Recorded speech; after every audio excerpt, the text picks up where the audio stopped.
भारतीय कम्युनिस्ट पक्षाची स्थापना 26 डिसेंबर 1925 रोजी कानपूरला झाली।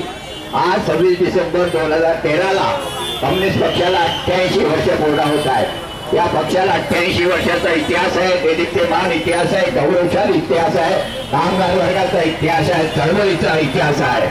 हा इतिहास या जनतेसमोर आणण्यासाठी आणि नुसतंच इतिहास नव्हे तर इतिहास घडवण्यासाठी आम्ही या ठिकाणी मैदानात उतरलो आहोत। याच्यासाठी आम्ही या नाकेसभा घेत आहोत। भारतीय कम्युनिस्ट पक्षाची स्थापना झाल्यानंतर ब्रिटिशांच्या विरुद्ध आंदोलनात कम्युनिस्ट पक्ष सहभागी होता। विरोध गटाच्या, कानपूर गटाच्या, देशद्रोहाच्या खटल्यामध्ये मुंबईतले कॉम्रेड डांगे, कॉम्रेड त्या ठिकाणी एसवी घाटे, मिरजकर आणि मुंबई गिरणी कामगार युनियनचे अनेक नेते होते।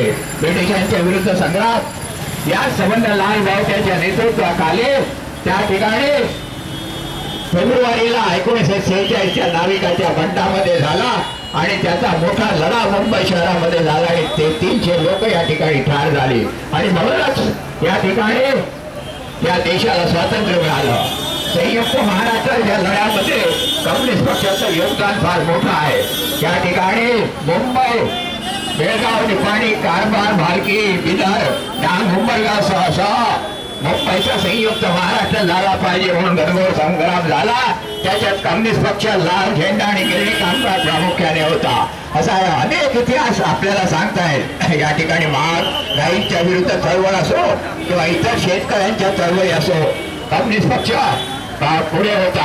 परंतु आम्हाला नुसतं इतिहासामध्ये जायचं नाही, आम्हाला इतिहास घडवायचा आहे आणि अत्यंत भयानक परिस्थिती आपल्या देशासमोर आलेली आहे। या ठिकाणी आपण बघितलं की सरकार बीजेपीचं असो किंवा काँग्रेसचं असो, या ठिकाणी महागाई आहे, या ठिकाणी भ्रष्टाचार आहे, शेतकरी आत्महत्या करतो आहे। या मुंबई शहरामध्ये मुंबईमधला मराठी माणूस आणि कष्टकरी उद्ध्वस्त होत आहे आणि या ठिकाणी बिल्डर्स येत आहेत। आपण जर पाहिलं मुंबई शहरामध्ये या गिरण्या कारखान्यांच्या संबंध जमिनी विकलेल्या आहेत, तिकडे टॉवर्स आलेले आहेत आणि टॉवर्स मध्ये काळा पैसेवाला आलेला आहे।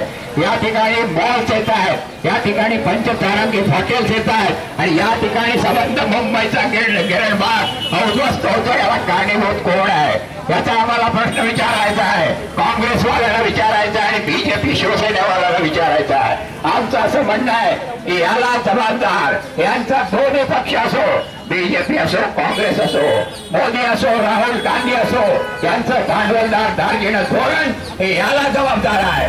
या ठिकाणी एसआरएच्या स्कीम्स आहे, विकासकाच्या नावाने बिल्डर्स घुसतोय, मुंबई बिल्डरच्या हाती या ठिकाणी देत आहेत आणि संबंध मुंबई शहरामध्ये भांडवलदारांचा आणि बिल्डरचा ताबा होतोय। त्या ठिकाणी अंबानीचा 22 मजल्याची इमारत आहे, त्या अंबानीला माल आलाय, त्याच्या मुलाने त्या गाड्यांना ठोकले आणि तो मुलगा त्या ठिकाणी बाहेर फेकला, त्याच्या जागी नवीन ड्रायव्हर उभा केलाय। ही आत्ताची घटना या ठिकाणी चालू आहे।